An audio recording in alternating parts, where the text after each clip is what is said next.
The question is evaluate the determinant whose first row is 0 sin alpha minus cos alpha, second row is minus sin alpha 0 sin beta, and the third row is cos alpha minus sin beta and 0.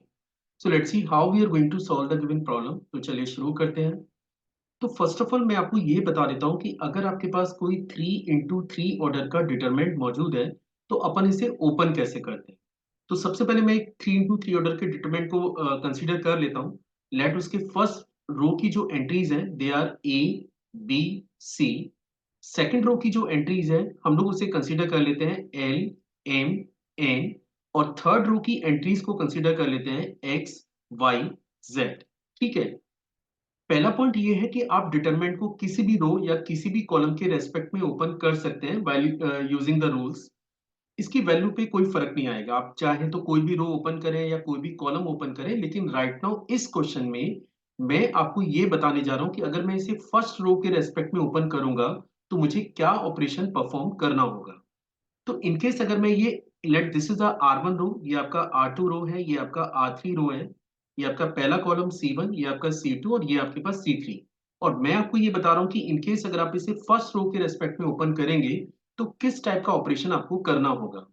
तो in case अगर आप इसे open कर रहे हैं तो ये equal होगा A इंटू. सबसे पहले आप लिखिए A और फिर आपको क्या करना है. सबसे पहले m को z से मल्टीप्लाई करिए तो ये बनेगा mz. देन आफ्टर माइनस, फिर आपको मल्टीप्लाई करना है n को y से तो mz माइनस ny. पहला टर्म ये आएगा.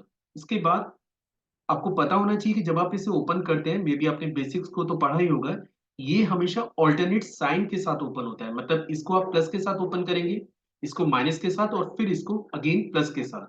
तो अगला टर्म मुझे मिलेगा माइनस ऑफ बी. और इसके लिए क्या करना है, जब आप माइनस पी को ओपन करेंगे तो उसके बाद सबसे पहले एल को जेड से मल्टीप्लाई करना है, दैट इज एल जेड. और उसके बाद मल्टीप्लाई करना है एक्स को एन से, तो माइनस एक्स इंटू एन हमारे पास हो गया. इसके बाद अगेन हम लोग सी को ओपन करेंगे. और सी को जब मैं ओपन करूंगा तो आप देख सकते हैं कि अब आपको सबसे पहले एल को वाई से मल्टीप्लाई करना है, that is L into Y minus M into X. ठीक है. तो मैं एक्सपेक्ट कर रहा हूं कि मैंने आपको ये क्लियर किया है कि अगर मैं इसे फर्स्ट रो के रेस्पेक्ट में ओपन करूंगा तो मुझे क्या ऑपरेशन परफॉर्म करना होगा. इनकेस अगर आपको थोड़ा कंफ्यूजन है तो आप एक बार फिर से इस पार्ट को रिपीट कर सकते हैं तो मे बी आपको समझ में आ जाएगा कि डिटरमिनेंट ओपन कैसे होता है. अब हम काम करते हैं जो डिटरमिनेंट हमें क्वेश्चन में गिवन है. आप देख सकते हैं कि इसकी जो एंट्रीज हमारे पास है, अगर मैं इनको नोट करूं तो एंट्रीज हमारे पास हैं 0 sine of alpha minus cos of alpha. इसके बाद minus sine alpha 0. Then after sine beta. और थर्ड रो की एंट्रीज को अगर आप चेक करें तो ये हमारे पास है cos alpha minus sine beta और देन आफ्टर 0. और मैंने यहाँ पे डिटरमिनेंट क्लोज कर दिया. ठीक है. अब चलिए इसे ओपन करते हैं. तो सबसे पहले 0 इंटू.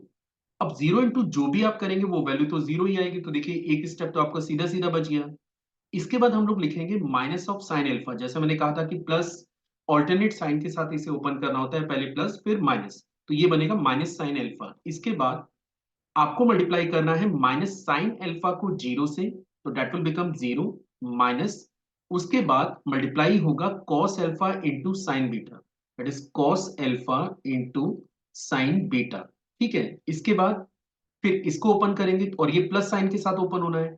मतलब डिजिट तो वही रहेगी, प्लस माइनस तो माइनस ही हमें यूज करना पड़ेगा. तो एक तरीके से ये लिखा जाएगा plus into minus cos alpha. तो आप इसमें कंफ्यूज ना हो, ये ऐसे ही लिखा जाना है क्योंकि हमने यहाँ पे क्या लिखा था, हमने यहाँ पे लिखा था प्लस सी. अब अगर सी नेगेटिव होता तो मैं सी की जगह नेगेटिव नंबर ही डालता, पर यहाँ तो सी एक कांस्टेंट है तो मैंने यहाँ पे सी ही यूज किया है. मतलब जो एग्जैक्ट एंट्री यहाँ मौजूद है वही एंट्री आपको यहाँ भी फिल करनी है. ठीक है. तो आप देख सकते हैं कि यहाँ पे क्या मौजूद है, यहाँ पे माइनस कॉस एल्फा मौजूद है. तो एग्जैक्टली मैंने वही लिखा हुआ है.